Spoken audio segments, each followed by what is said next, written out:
श्री राधे राधे। आप सभी को मेरा बहुत बहुत ढेर सारा प्रणाम और प्यार।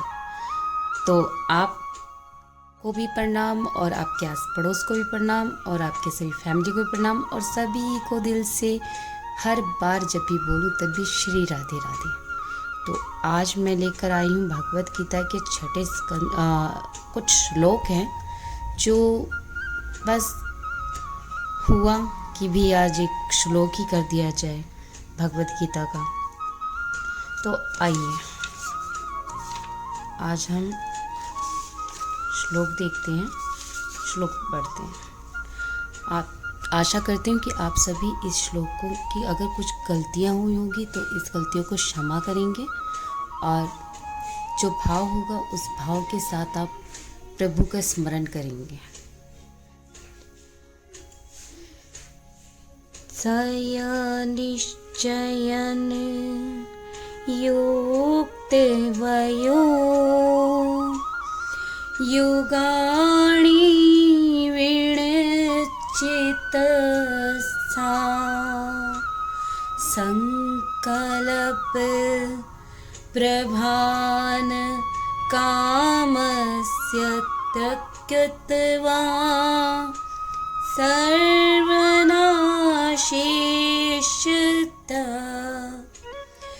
मनसैवेन्द्रियाग्राम विनयमय समेनत्यता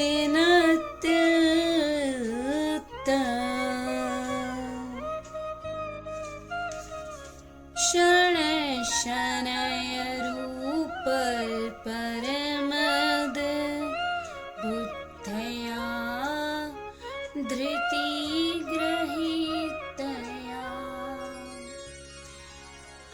आत्मसंतस्थित मन कृत्वा न कश्चिदपि चिन्तयति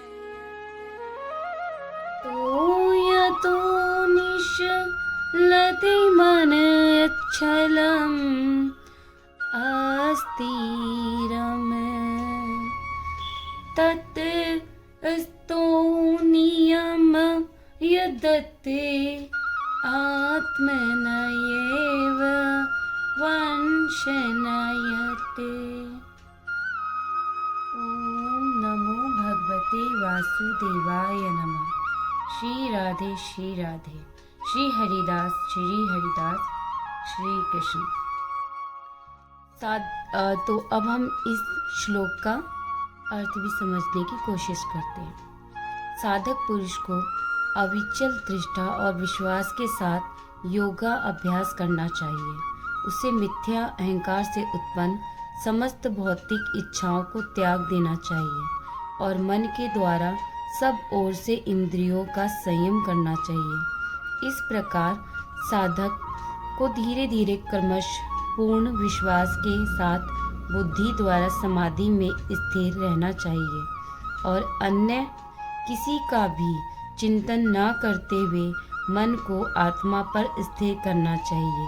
यह चंचल और अस्थिर मन जहाँ जहाँ भी चलायमान हो वहाँ से इसको निश्चित रूप से हटाकर अपने वश में करना चाहिए। मन सदा अस्थिर रहता है, यह कभी इधर जाता है तो कभी उधर जाता है। योगा अभ्यास से हम मन को यथार्थ रूप में श्री कृष्ण भावनामृत की ओर खींचते हैं, किंतु मन कृष्ण भावनामृत से अनेक ब्रह्माओं विषयों की ओर दौड़ता है। क्योंकि अनादिकाल से हम जन्म जन्मांतर से इसकी यही प्रवृत्ति रही है। फलतः साधक को प्रारंभ में अपने मन को कृष्ण भावनामृत की ओर उन्मुख करने में बड़ी कठिनाई हो सकती है, पर इन सभी कठिनाइयों पर विजय पाई जा सकती है। चूँकि मन अशांत है और श्री कृष्ण की ओर उन्मुख है, अतः यह एक विचार से दूसरे विचार से चला जाता है। उदाहरण के लिए जब हम किसी काम में लगे होते हैं तो मन में अचानक ऐसी घटनाओं की स्मृति बिना किसी प्रत्यक्ष कारण के जागृत हो उठती है, जो 10, 20, 30 या 40 वर्ष पहले घटित हुई थी। वे विचार हमारे उपचेतन मन से ही आते हैं, क्योंकि ये विचार निरंतर उठते रहते हैं। इसलिए मन सदा अशांत रहता है। यदि हम किसी झील या तालाब के पानी को हिलाएं तो उसके तल से सारी मिट्टी ऊपर आ जाएगी। इसी प्रकार जब मन अशांत होता है तो उपचेतन मन से उनके विचार उठ खड़े होते हैं, जो उसमें वर्षों से संचित हुए रहते हैं। यदि हम तालाब को आंदोलित न करें तो मिट्टी तल में बैठी रह जाएगी। योग की यह प्रक्रिया मन को शांत करने और इन सभी विचारों को स्थिर करने के लिए है। इसलिए मन को उद्विग्न और अशांत होने से रोकने के लिए अनेक यम नियम हैं। यदि इनका पालन किया जाए तो हम शनैः शनैः का संस्कृत अर्थ है यानी कि धीरे धीरे वश में आ जाएगा। यदि कोई वास्तव में मन को वश में करना चाहता है तो उसके अनेक प्रकार के विधि निषेधों का पालन करना होगा। यदि कोई केवल स्वेच्छा से कार्य करे तो मन को संयमित करने की क्या संभावना रहेगी। जब मन अंततः उस बिंदु तक प्रशिक्षित कर लिया जाता है जहाँ वह कृष्ण के अतिरिक्त किसी और विषय का चिंतन नहीं करता, तब वह निश्चल हो जाएगा और उसे शांति प्राप्त हो जाएगी। तो प्रिय विवश साधकों और जितने भी हैं जिन तक ये प्रभु के माध्यम से आप तक ये वीडियो पहुंच रहा है, मैं उन सभी को दिल से बहुत बहुत धन्यवाद देती हूँ जो आपने इस भागवत के दोहे का आपने श्रवण किया है। माफ़ी चाहती हूँ, बीच में बार बार रिपीटेड 1-2 शब्द हो गए होंगे क्योंकि फ़ोन आ गया था, इस वजह से तो कट करके मुझे फिर दोबारा शुरू करना पड़ा। लेकिन मैं यही कहूँगी कि देखिए, मन अशांत ऐसा नहीं है कि भी किसी का नहीं हो सकता, स्थिर हो ही जाता है। चाहे आज हो, चाहे कल हो, चाहे आने वाले समय में हो चुका हो तो सभी का है। एक्चुअली एक समय था जब मेरा भी मन विचलित था और शायद आज भी है।